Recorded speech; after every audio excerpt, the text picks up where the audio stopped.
Bienvenidos a una nueva sesión de esto que denomino bases de Power BI. Hoy vamos a estar viendo un poquito de lo que es modelado dimensional, las bases del modelo semántico y vamos a ver una pequeña actividad donde conectamos nuestras primeras relaciones con las tablas que ya veníamos trabajando. El primer tema que vamos a tratar hoy es el modelado dimensional. Este es un tema que es agnóstico incluso a Power BI, es decir, tus bases van a optimizar el trabajo que hagamos en Power BI, pero también van a poder ser aplicadas sobre otras herramientas de analítica y demás. Lo primero que tenemos que entender cuando hablamos de modelado es que debemos distinguir entre el tipo de sistema en el que estemos trabajando. Por ejemplo, donde se producen los datos, en los sistemas transaccionales, el modelo va a tener unas características particulares que van a optimizar el procesamiento transaccional de miles de millones de registros. En este tipo de sistemas o modelos vamos a encontrar una alta normalización que va a evitar la duplicación de los datos. Pero a su vez, esa alta normalización va a producir uniones y joins complejos. En el caso de los sistemas analíticos, se va a buscar una desnormalización estratégica que buscará en última instancia reducir la complejidad de las relaciones que se ven en los sistemas transaccionales. Esta razón de desnormalización tiene que ver con reducir justamente la complejidad del modelo, lo que haría garantizar cálculos y filtros altamente veloces, que a su vez no consuman tantos recursos de memoria en nuestro servicio o capacidades de Power BI Service. Si vamos a ver un poco más en profundidad los modelos dimensionales, encontraremos que en ellos hay tablas que van a recibir distintos nombres. Por un lado, vamos a tener las tablas de hechos o facts que van a representar la transacción que vienen de esos sistemas transaccionales. Pero en particular, en este tipo de tablas, sus columnas van a ser en la mayor parte del tipo numérico. Vamos a encontrar el ID único para esta tabla en particular, algunas llaves foráneas que también van a ser por lo general del tipo entero para relacionar con las demás tablas que vamos a denominar dimensiones. Y por otro lado vamos a tener modo de columnas también dentro de estas tablas los distintos indicadores que nos van a ser de utilidad. Por ejemplo, si la tabla de hechos representa ventas, podríamos tener columnas de montos, cantidades, etc. En el caso de las tablas dimensionales, van a aportar el contexto de negocio para las transacciones, es decir, que van a almacenar los atributos que van a describir las transacciones. Por ejemplo, en el hecho de venta, puede ser que necesitemos saber el detalle de a quién le vendimos el producto. En ese caso, para contestar dicha pregunta, deberíamos utilizar la tabla DIM clientes, que va a almacenar todos los atributos del cliente. Este tipo de tablas suelen ser un poco más pequeñas en cuanto a cantidad de filas que la tabla de hechos, porque van a guardar un solo registro por cada cliente distinto, en este caso, que exista. Por otro lado, algo súper importante de los modelos dimensionales van a ser las relaciones. Estas no son tablas, sino que son la forma que tienen de conectarse las tablas dimensiones con las tablas de hechos. Por lo general, la primary key o la llave primaria de una tabla de dimensión es una llave foránea de la tabla de hechos. Si vamos a los tipos de modelos dimensionales, vamos a encontrar principalmente dos tipos de modelos. Por un lado tenemos el modelo de esquema estrella, que sitúa una tabla de hechos al medio y varias tablas dimensionales conectadas a dicha tabla de hechos. y es el estándar en la industria. Por otro lado, podemos encontrar esquemas de copos de nieve donde las dimensiones se normalizan y se dividen en otras tablas dimensiones. Esto se suele hacer para eliminar redundancia y ganar espacio. El problema con estos modelos de copo de nieve es que por lo general incrementan el uso de recursos al realizar los cálculos y filtros, además de que complejizan un poco más el modelo. El segundo tema que vamos a desarrollar, el modelo semántico, es el modelo específico de Power BI donde se almacenan los datos. Es importante conocerlo para saber de qué manera funciona por detrás el cerebro que va a hacer todos los cálculos que hagamos mediante DAX y otros cálculos. El modelo semántico de Power BI va a utilizar un motor columnar que se denomina Vertipack. Dicho motor carga la información en memoria, lo que la optimiza para miles de lecturas inmediatas. Este tipo de motor columnar carga los datos optimizadamente en memoria para tolerar miles de lecturas paralelas y veloces. El hecho de que estemos hablando de un motor columnar quiere decir que no necesariamente se va a leer la tabla completa cada vez que se realice un cálculo, sino que se van a leer las columnas de interés. Además, como dato de color, el modelo semántico de Power BI está basado en el motor de Azure Analysis Services. Al almacenar los datos, dicho modelo semántico, los datos se están comprimiendo.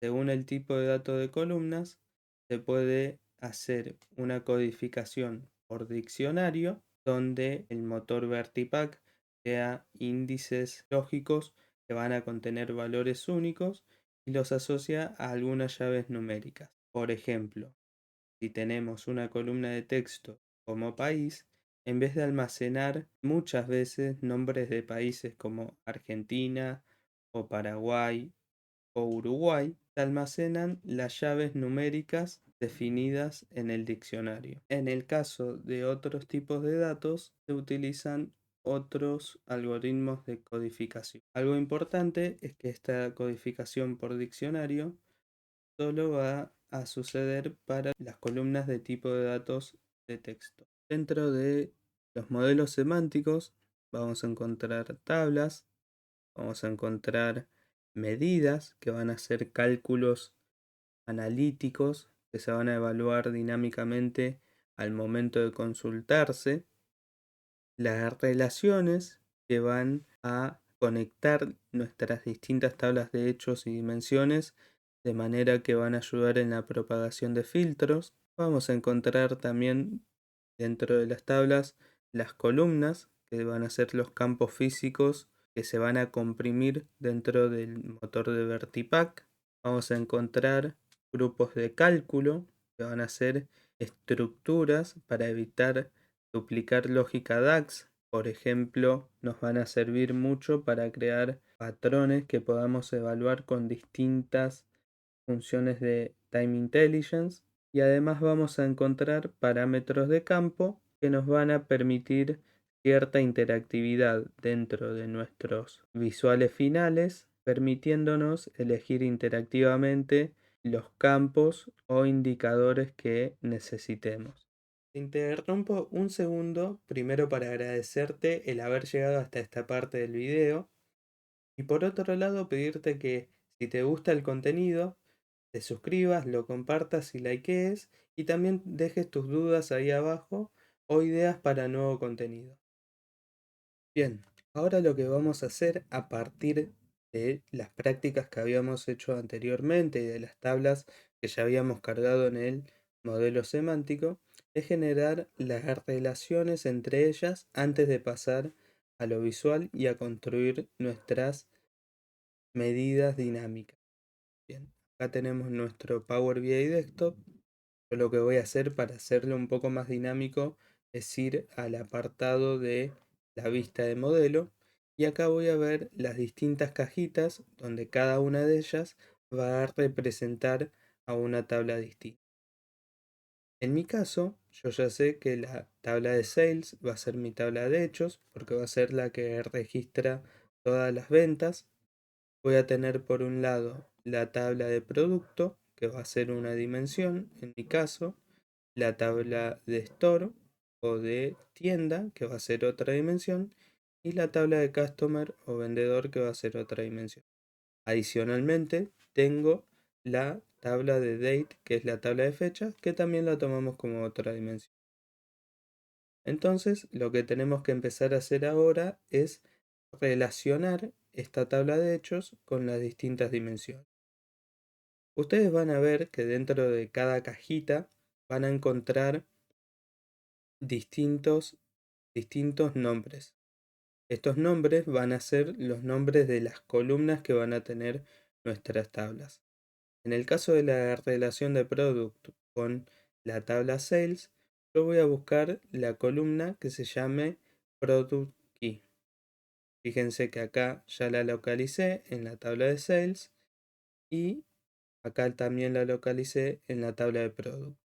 Ahora, para poder relacionar fácilmente estas dos tablas, lo que voy a hacer es arrastrar un product key hacia el otro. Vamos a ver que cuando hagamos eso se va a abrir una ventana emergente que va a ser la configuración de la relación. Vamos a ver que la primera tabla fue la que seleccionamos acá. La de product tiene marcada la columna product key y la segunda tabla, que es la tabla sales, hacia donde arrastramos el campo, también tiene seleccionado product key. Vamos a ver que la cardinalidad es 1 a varios. Esto quiere decir que el primer símbolo que aparezca dentro del paréntesis va a representar a la columna de la primera tabla y el segundo símbolo a la columna de la segunda tabla. Lo que esto nos quiere decir es que dentro de la columna Product Key de la tabla Producto se encontraron registros únicos.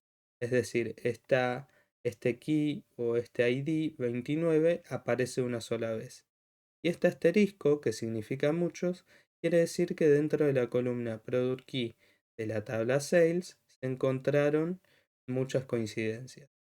Por ejemplo, este número 29 que acá aparece una vez, en la tabla Sales puede aparecer muchas veces. Bien, adicionalmente vemos que podemos elegir la dirección del filtro cruzado, en este caso va a ser único.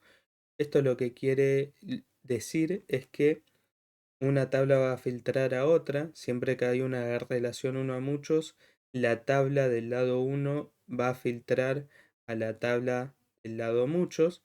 Fíjense, si vamos al desplegable, solo podemos hacer que quede en este caso en único o en ambas, es decir, que las dos tablas se filtren entre sí.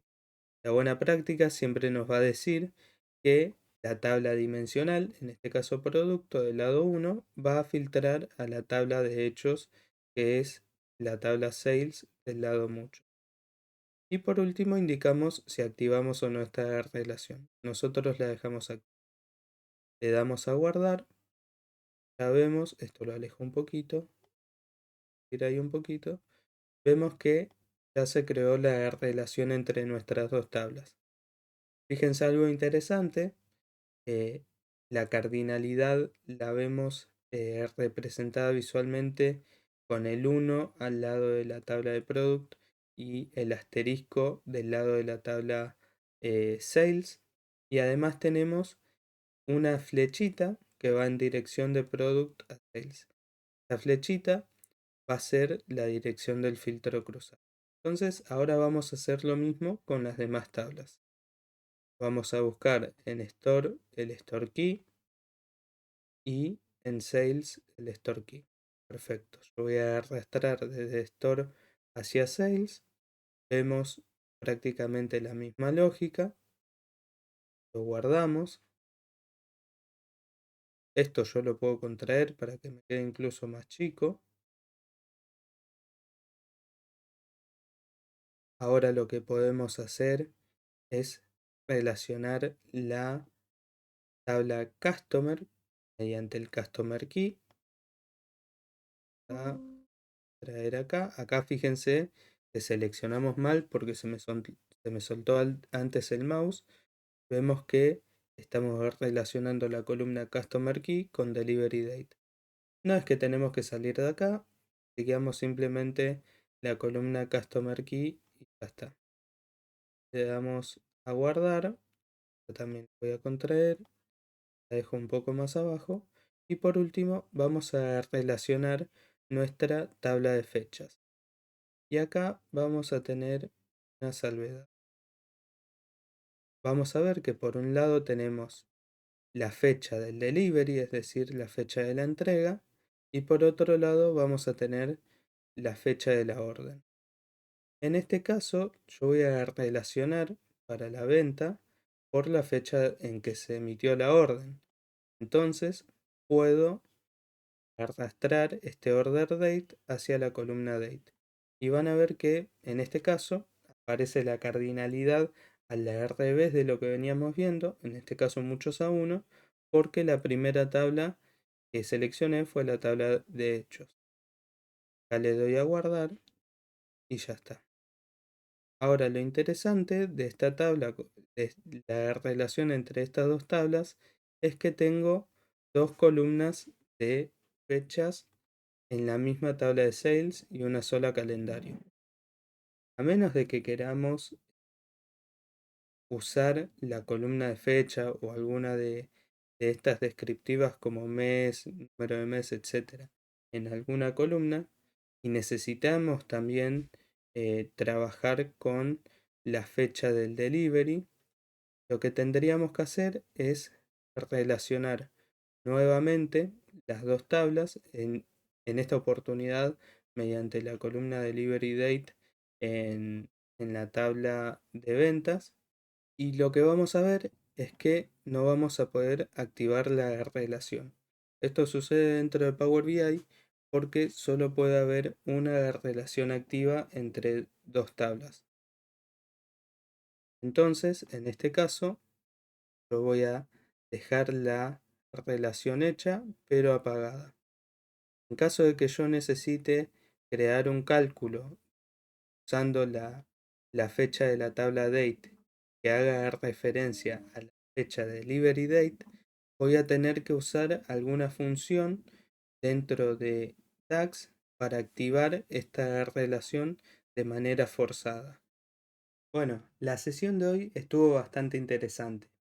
Vimos qué es el modelado dimensional, cómo funciona el modelo semántico de Power BI y además vimos en acción cómo crear las relaciones para nuestro primer modelo inicial antes de hacer el informe visual de Power BI, ¿no? Ahora te invito a nuestra próxima sesión donde sí ya vamos a empezar a trabajar un poco con DAX y vamos a ver cómo crear, más allá de indicadores dinámicos, algunos parámetros y demás que nos van a agregar interactividad a nuestros tableros. Te espero.